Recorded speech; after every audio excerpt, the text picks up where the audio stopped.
Hello मित्रों, आप सभी को मकर संक्रांति और गंगा स्नान की बहुत बहुत शुभकामनाएं। कहते हैं आज के दिन गंगा स्नान करने से बहुत ज़्यादा पुण्य की प्राप्ति होती है और अगर आप गंगा जल में काले तिल डालकर और गंगा जल मिलाकर भी घर में स्नान कर लेते हैं तब भी उतने ही पुण्य की प्राप्ति होती है। और माघ के गंगा स्नान का तो एक विशेष महत्व है। इसे उत्तरायणी भी बोला जाता है। आज के दिन सूर्यदेव की भी अति कृपा होती है। तो आइए आज के दिन मैं शिव पुराण की कुछ पंक्तियाँ उसके पंचाक्षर के बारे में बताऊंगी कि इसका क्या महत्व है। ओम नमः शिवाय। आज मैं पंचाक्षर मंत्र के महात्म्य का वर्णन सुनाऊंगी। श्री कृष्ण जी कहते हैं, सर्वत्र महर्षि वर आप संपूर्ण ज्ञान के महासागर हैं। अब मैं आपके मुख से पंचाक्षर मंत्र के महात्म्य का तत्वता वर्णन सुनना चाहता हूँ। उपमन्यु ने कहा कि देवकी नंदन पंचाक्षर मंत्र के महात्म्य का विस्तार पूर्वक वर्णन तो 100 करोड़ वर्षों में भी नहीं किया जा सकता है। अतः संक्षेप से इसकी महिमा सुनो। वेद में तथा शैवागम में दोनों जगह यह षडक्षर प्रणव सहित अक्षर पंचाक्षर मंत्र समस्त शिव भक्तों के संपूर्ण अर्थ का साधक कहा गया है। इस मंत्र में अक्षर तो थोड़े ही हैं परंतु यह महान अर्थ से संपन्न है। यह देव वेद का सार तत्व है, मोक्ष देने वाला है, शिव की आज्ञा से सिद्ध है, संदेह शून्य है तथा शिव स्वरूप वाक्य है। यह नाना प्रकार की सिद्धियों से युक्त दिव्य लोकों के मन को प्रसन्न एवं निर्मल करने वाला, सुनिश्चित अर्थ वाला अथवा निश्चय ही मनोरथ को पूर्ण करने वाला तथा परमेश्वर का गंभीर वचन है। इस मंत्र का पूर्ण रूप से सुखपूर्वक उच्चारण होता है। सर्वत्र शिव ने संपूर्ण देहधारियों के सारे मनोरथों की सिद्धि के लिए इस ओम नमः शिवाय मंत्र का प्रतिपादन किया है। यह है यदि षडक्षर मंत्र संपूर्ण विद्याओं मंत्रों का बीज मूल है, वैसे जैसे पट के बीज में महान वृक्ष छिपा हुआ है, उसी प्रकार अत्यंत सूक्ष्म होने पर भी इस मंत्र को महान अर्थ से परिपूर्ण समझना चाहिए। ओम इस एकाक्षर मंत्र में तीनों गुणों से अतीत, सर्वत्र, सर्वकर्ता, द्युतिमान सर्वव्यापी प्रभु शिव प्रतिष्ठित हैं। ईशान आदि जो सूक्ष्म एकाक्षर रूप ब्रह्म हैं वे सब नमः शिवाय इस मंत्र में क्रमशः स्थित हैं। सूक्ष्म षडक्षर मंत्र में पंच ब्रह्म रूपधारी साक्षात भगवान शिव स्वभावता वाच्यवाचक भाव से विद्यमान है। अप्रमेय होने के कारण शिव वाच्य हैं और मंत्र उनका वाचक माना गया है। शिव और मंत्र का यह वाच्यवाचक भाव अनादिकाल से चला आ रहा है। जैसे यह घोर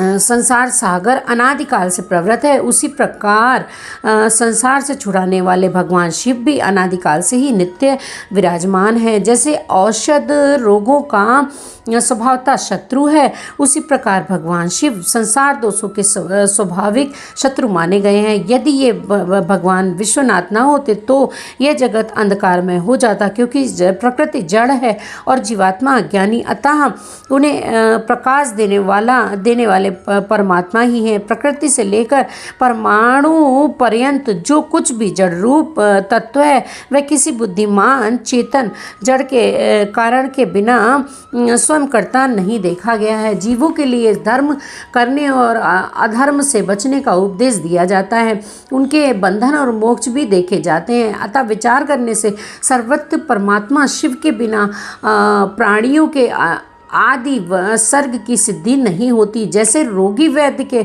बिना सुख से रहित हो क्लेश उठाते हैं, उसी प्रकार सर्वत्र शिव का आश्रय न लेने से संसारी जीव नाना प्रकार के क्लेश भोगते हैं।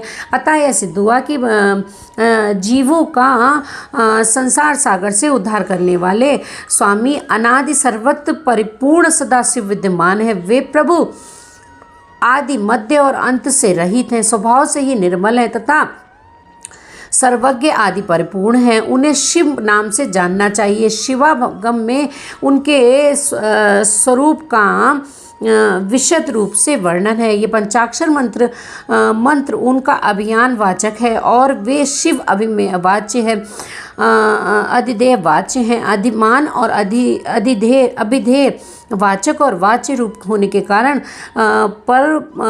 परम शिव स्वरूप यह मंत्र सिद्ध माना गया है। ओम नमः शिवाय यह जो सदक्षर शिव वाक्य है, इतना ही शिव ज्ञान है और इतना ही परम पद है। ये शिव का विधि वक्त है, अर्थवाद नहीं है। ये उन्हीं शिव का स्वरूप है जो सर्वत्र परिपूर्ण और स्वभावतः निर्मल है, जो समस्त लोकों पर अनुग्रह करने वाले हैं। वे भगवान शिव झूठी बात कैसे कह सकते हैं? जो सर्वत्र है वे ही मंत्र से जितना फल मिलता है उतना पूरा का पूरा बताएंगे, परंतु जो राग और अज्ञान आदि दोषों से ग्रस्त है, वे ही झूठी बात कह सकते हैं। वे राग और अज्ञान आदि दोष ईश्वर में नहीं है, अतः ईश्वर कैसे झूठ बोल सकते हैं? जिनका संपूर्ण दोषों से कभी परिचय ही नहीं हुआ है, उन सर्वत्र शिव ने जिस निर्मल वाक्य पंचाक्षर मंत्र का प्रणयन किया है वह प्रमाणभूत ही है, इसमें संशय नहीं है। इसलिए विद्वान पुरुष को चाहिए कि वह ईश्वर के वचनों पर श्रद्धा करे। यथार्थ पुण्य पाप के विषय में ईश्वर के वचनों पर श्रद्धा न करने वाला पुरुष नरक में जाता है। शांत स्वभाव वाले श्रेष्ठ मुनियों ने स्वर्ग और मोक्ष की सिद्धि के लिए जो सुंदर बात कही है उसे सुभाषित समझना चाहिए। जो वाक्य राग द्वेष असत्य काम क्रोध और तृष्णा का अनुसरण करने वाला हो वह नरक का हेतु होने के कारण दुर्भाषित कहलाता है। अविद्या एवं राग से युक्त वाक्य जन्म मरण रूप संसार क्लेश की प्राप्ति में कारण होता है। अतः वह कोमल ललित एवं संस्कृत संस्कार युक्त तो भी उससे क्या लाभ, जिससे सुनकर कल्याण की प्राप्ति हो तथा राग आदि दोषों का नाश हो जाए। वह वाक्य सुंदर शब्दावली से युक्त न हो तो भी शोभन तथा समझने योग्य है। मंत्रों की संख्या बहुत होने पर भी जिस विमल षडक्षर मंत्र का निर्माण सर्वज्ञ शिव ने किया है उसके समान कहीं कोई दूसरा मंत्र नहीं है। षडक्षर मंत्र में 6 अंगों सहित संपूर्ण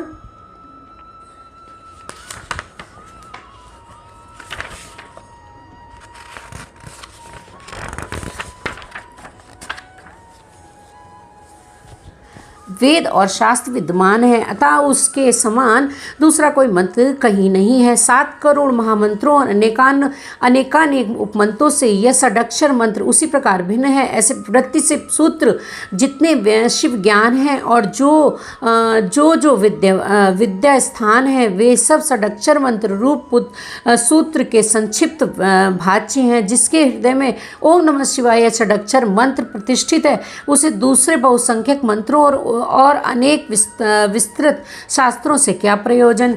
जिसने ओम नमः शिवाय इस मंत्र का जप दृढ़तापूर्वक अपना लिया है उसने संपूर्ण शास्त्र पढ़ लिया है और समस्त शुभ कृत्यों का अनुष्ठान पूरा कर लिया है।